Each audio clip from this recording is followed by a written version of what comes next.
ولا تموتن إلا وأنتم مسلمون. Ma'asyiral muslimin, sidang Jumat yang semoga senantiasa dirahmati oleh Allah Subhanahu wa taala.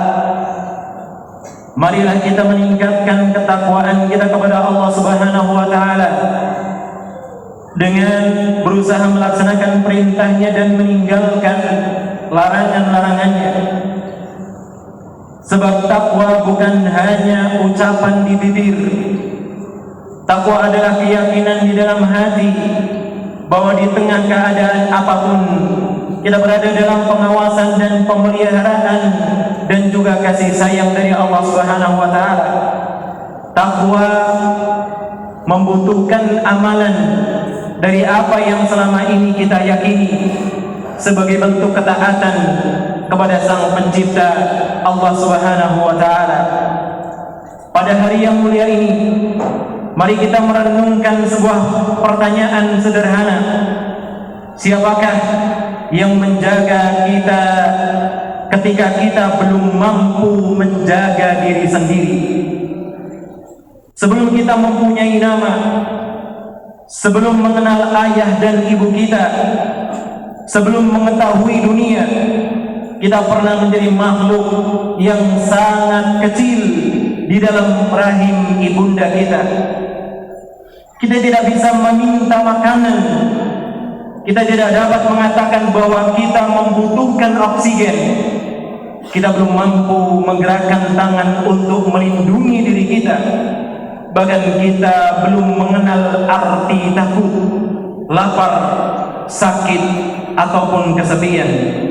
Namun, siapakah yang menjaga kita? Siapa yang dengan kehendaknya membentuk tubuh kita sedikit demi sedikit? Siapakah yang menjadikan jantung kita terus berdenyut, tulang terus bertumbuh, mata pun terbentuk, dan anggota tubuh tersusun pada tempatnya? Allah Tabaraka wa Ta'ala berfirman, yakhluqukum fi butuni ummahatikum khalqan min ba'di khalq fi dhulumatin thalath. Dia, yaitu Allah Subhanahu wa taala, yang menciptakan kalian di dalam perut ibu kalian, kejadian demi kejadian, dalam 3 kegelapan surat Az-Zumar ayat ke-6. Di tempat yang tidak terlihat oleh manusia, Allah melihat kita. Ketika tidak seorang pun mendengar suara kita, Allah mengetahui kebutuhan kita. Ketika kita belum mampu untuk berdoa, pertolongan Allah Subhanahu wa taala telah lebih dahulu datang menghampiri kita. Kemudian kita pun lahir dalam keadaan tidak mengetahui apa-apa. Allah Subhanahu wa taala berfirman, wallahu akhrajakum min butuni ummahatikum. Dan dialah Allah Subhanahu wa taala yang telah mengeluarkan kalian dari perut ibunda kalian, la ta'lamuna syai'a, dalam kondisi kalian tidak tahu apapun. Wa ja'ala lakumus sam'a wal absar wal afidah la'allakum tashkurun. Kemudian Allah Subhanahu wa taala menjadikan untuk kalian pendengaran, memberikan kepada kalian penglihatan, bahkan Allah Subhanahu wa taala memberikan kepada kalian hati, la'allakum tashkurun, agar kalian bersyukur kepada Allah Subhanahu wa taala.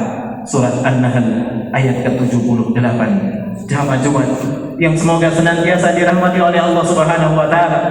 Ketika seorang bayi lahir, ia tidak dapat menjelaskan bahwa dirinya sedang lapar. Ia hanya menangis, tapi Allah Tabaraka wa taala menanamkan kasih sayang pada hati ibundanya. Sang ibu pun terbangun di tengah malam gelap gulita. Meskipun mungkin tubuhnya tengah lelah, ia tetap menggendong, menyusui, dan berusaha menenangkan bayinya. Lalu, dari manakah datangnya kasih sayang di hati seorang ibu kepada kita? Kasih sayang tersebut hanyalah setetes dari sekian banyak rahmat dan kasih sayang dari Sang Pencipta Allah Subhanahu wa taala. Bahkan di dalam sebuah hadis Nabi Shallallahu Alaihi Wasallam ketika itu pernah bersama dengan para sahabatnya, dan di saat itu beliau dan para sahabatnya melihat seorang ibu yang tengah terpisah dengan bayinya. Ibu itu sedih, ibu itu menangis, berusaha mencari di mana bayinya.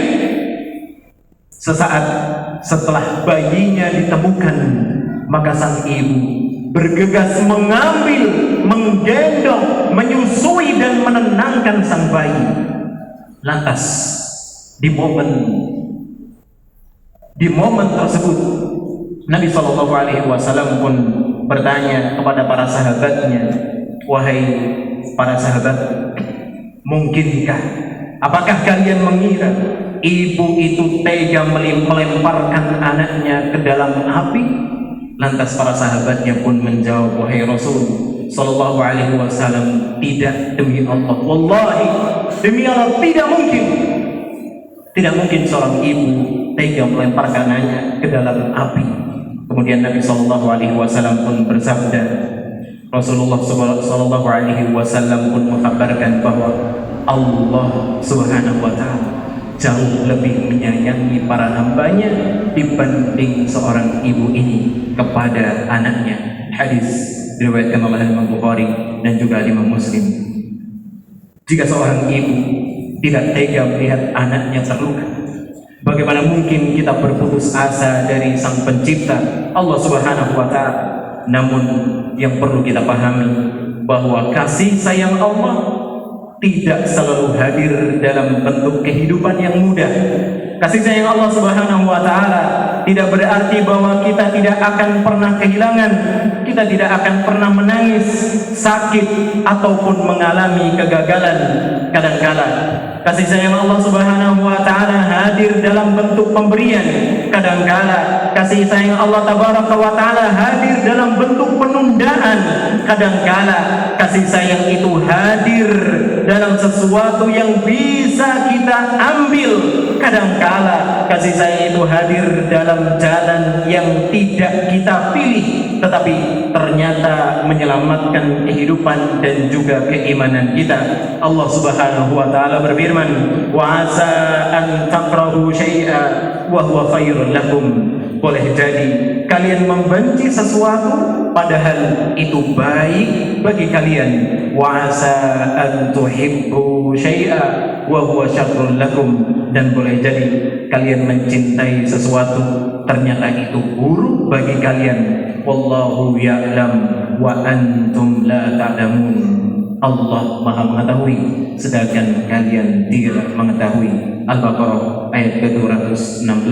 Aqulu qouli hadza wa astaghfirullah li wa lakum wa lisairil muslimin wal muslimat min kulli dhanb fastaghfiruh innahu huwal ghafurur rahim.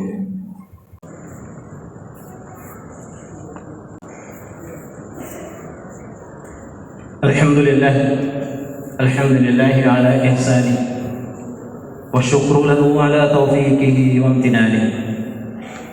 Asyhadu an la ilaha illallah wahdahu la syarika lah taqdiman li sya'nihi wa asyhadu anna Muhammadan abduhu wa rasuluh ad-da'i ila ridwanihi wa sallallahu wa sallama alaihi wa ala alihi wa sahbihi wa ikhwanihi. Hadirin sidang Jumat yang semoga senantiasa dirahmati oleh Allah Subhanahu Wa Taala. Dalam kehidupan yang kita jalani ini, tidak semua alasan akan kita pahami di dunia. Tidak semua luka langsung menampakkan hikmahnya. Tetapi seorang mukmin tetap yakin bahwa pengetahuan Allah Subhanahu Wa Taala maha sempurna, sedangkan pandangan manusia, pandangan kita sangatlah terbatas. Hadirin yang kami hormati, jangan mengukur kasih sayang Allah Subhanahu Wa Taala hanya sebatas dengan banyaknya harta ataupun uang yang kita miliki. Jangan mengukur kasih sayang Allah Subhanahu Wa Taala hanya sebatas dengan kesehatan yang kita miliki. Jangan mengukur kasih sayang Allah Subhanahu Wa Taala hanya sebatas ketika apa yang kita inginkan terkabulkan. Namun lihatlah betapa banyak bahaya yang mungkin sudah Allah Subhanahu Wa Taala jauhkan dari kita tanpa pernah kita sadari. lihatlah betapa banyak dosa yang saat ini Allah tutupi, padahal mungkin dosa